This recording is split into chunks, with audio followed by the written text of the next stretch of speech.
하나님 말씀은 마태복음 7장 15절에서 20절입니다. 거짓 선지자들을 삼가라. 양의 옷을 입고 너희에게 나오나 속에는 노략질하는 일이라. 그들의 열매로 그들을 알지니 가시나무에서 포도를 또는 엉겅퀴에서 무화과를 따겠느냐. 이와 같이 좋은 나무마다 아름다운 열매를 맺고 못된 나무가 나쁜 열매를 맺나니 좋은 나무가 나쁜 열매를 맺을 수 없고 못된 나무가 아름다운 열매를 맺을 수 없느니라. 아름다운 열매를 맺지 아니하는 나무마다 찍혀 불에 던져지느니라. 이러므로 그들의 열매로 그들을 알리라. 아멘. 예, 주님께서 이 거짓 선지자들 삼가라고 하면서 그들을 볼 때 열매로서 그들을 알아볼 것이다 그렇게 말씀하셨습니다. 그래서 이 16절에서 열매로 그들을 알지니라고 이야기를 전개하시면서 가시나무와 포도 이런 이 나무에 대한 말씀들을 하시죠. 그리고 마지막 20절에서도 이러므로 그들의 열매로 그들을 알리라. 이 처음과 끝이 다 열매로 그들을 알 것이다 그렇게 말씀하고 있습니다. 주님의 경고는 우리에게 외관에 이끌리지 말고 열매, 곧 그들의 마음에 있는 것은 사람의 마음에 있는 것은 반드시 행동으로 표출이 되게 되어 있습니다. 우리가 생각하고 있는 것은 어떤 감정이나 마음이든지 이것은 언젠가는 겉으로 나타나게 되어 있는 것이죠. 하나님을 열망하고 하나님의 말씀대로 살고자 하며 그러한 일에 힘쓰는 자들은 그 삶이 변화된 것으로 나오게 되고 마음의 미움이나 서운함이나 분노를 가지고 살아가게 되면 그것도 반드시 다른 사람에게 언젠가는 다 표출이 되게 되어 있습니다. 그래서 주님은 우리에게 외관에 이끌리지 말고 마음의 중심에 무엇을 품고 살아야 하는지를 우리에게 말씀하시고 우리의 신앙이 절대로 우리의 생활과 분리되지 않는다라는 것을 우리에게 보여주고 있습니다.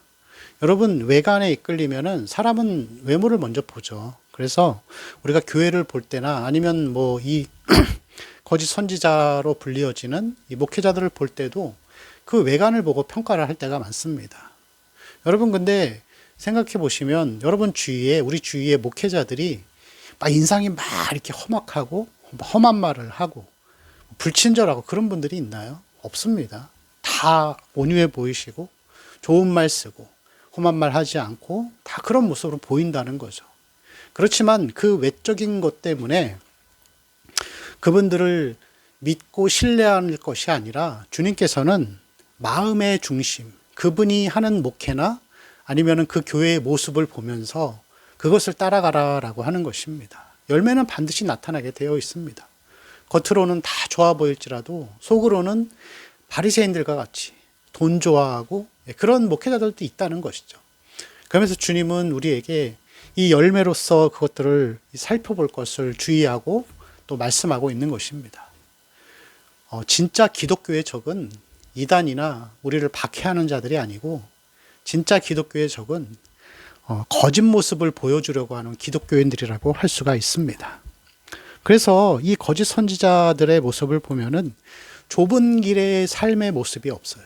그래서 이들에게는 이 열매로 나타나지 않는 것들이 몇 가지가 있는데 그런 것들을 좋아하지 않아요. 말씀을 전할 때 어제 말씀을 제가 말씀드린 것처럼 하나님의 진노, 하나님의 진리와 어떤 죄의 사악성, 십자가의 참된 의미, 그 안에 나타난 하나님의 진노와 공의로우심, 그리고 사람의 죄인됨을 인정하는 것들, 이런 것들을 말하지 않습니다. 여러분, 회개를 잘 말하지 않는 거예요. 우리는 기독교인들은 거듭난 자들이고 하나님의 용서를 받아서 회개하고 구원받은 자들이기 때문에 그리스도인들은 회개를 말할 때, 회개하라라고 말할 때 그것이 달게 들려요. 그리고 이것을 전하는 자도 그것을 경험했기 때문에 참된 선지자라고 할 수 있는 것이죠. 근데 여러분, 회개를 자꾸 말하면은 진짜 그리스도인들은 이것을 달게 들리는데 그렇지 않은 사람들은 가짜 기독교인들, 가짜 그리스도인들, 가짜 선지자들은 이게 불편한 거예요. 여러분, 베드로가 설교했을 때 백성들이 어떻게 했겠죠? 마음에 찔려 회개했다 그랬습니다. 그래서 똑같은 설교를 스데반이 또 해요. 거의 비슷한 설교를 하면서 너희가 예수를 십자가에 못 박아 주다 말했을 때 사람들 거기서 나타난 반응은 뭐죠? 마음에 찔려 이를 갈았다 그랬습니다. 여러분, 그래서 우리는 거짓 선지자를 분별하는 것도 중요하고 우리도 거짓 성도는 아닌지를 잘 생각해 보셔야 돼요. 회개에 대해서, 죄에 대해 불편한 마음이 여러분 자꾸 있으면은 잘 생각해 보시기 바랍니다. 여기까지만 말하겠습니다. 두 번째, 좁은 길을 가는 자들의 열매는 팔복이 있습니다. 그럼 반대로 생각하면 거짓 선지자들은 팔복의 삶이 없어요. 심령이 가난한 자, 자기를 계속해서 비워내는 회개의 삶을 사는 자들. 그리스도인들은 여러분, 자기가 죄인임을 알고 사는 자들이에요. 저는 제일 이해가 안 되는 사람들이 신앙생활을 하면서도 사과할 줄 모르는 사람들, 자기 잘못을 인정할 줄 모르는 사람들, 그 잘못을 남에게 돌리는 자들. 그 정말 여러분, 그게 열매 아닐까요? 열매. 자기 마음에 있는 것이 드러난 거죠. 우리가 정말 예수를 믿는다고 하면은 우리의 잘못과 죄인됨을 순순히 인정하며 살아가는 것이죠. 잘못을 인정하지 않는 사람들은 거의 다 거짓 선지자라고 보면 될 것 같습니다. 그리고 세 번째 증거는 성령의 열매가 있는가 하는 것입니다. 인격이죠. 성령의 열매는 인격이죠. 그래서 이 사랑과 희락과 화평과 온유에 져가는 삶, 절제하는 삶. 어떻게 보면 이거는 팔복과 성령의 열매는 거의 비슷한 것이라고 보면 될 것 같습니다. 그리고 그의 삶에 겸손함이 있는지를 보시면 될 것 같습니다. 그것은 거짓 선지자를 판별하는 기준, 그리고 우리 자신도 검증하고 살펴보는 그러한 하나의 기준들이 될 것입니다. 좁은 길이 있느냐는 것이죠. 자기를 성찰하고 자기를 깨트리고 자기를 내려놓는 팔복의 삶들. 이것이 문제임을 인식하고 인지하며 살아가는 것들.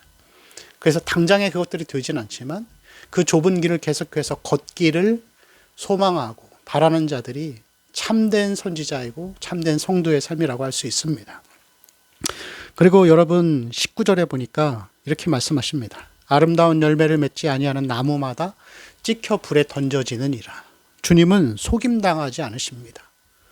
그리고 열매로서 우리의 구원을 판단하실 것입니다. 우리 인간은 모르죠. 잘 모릅니다.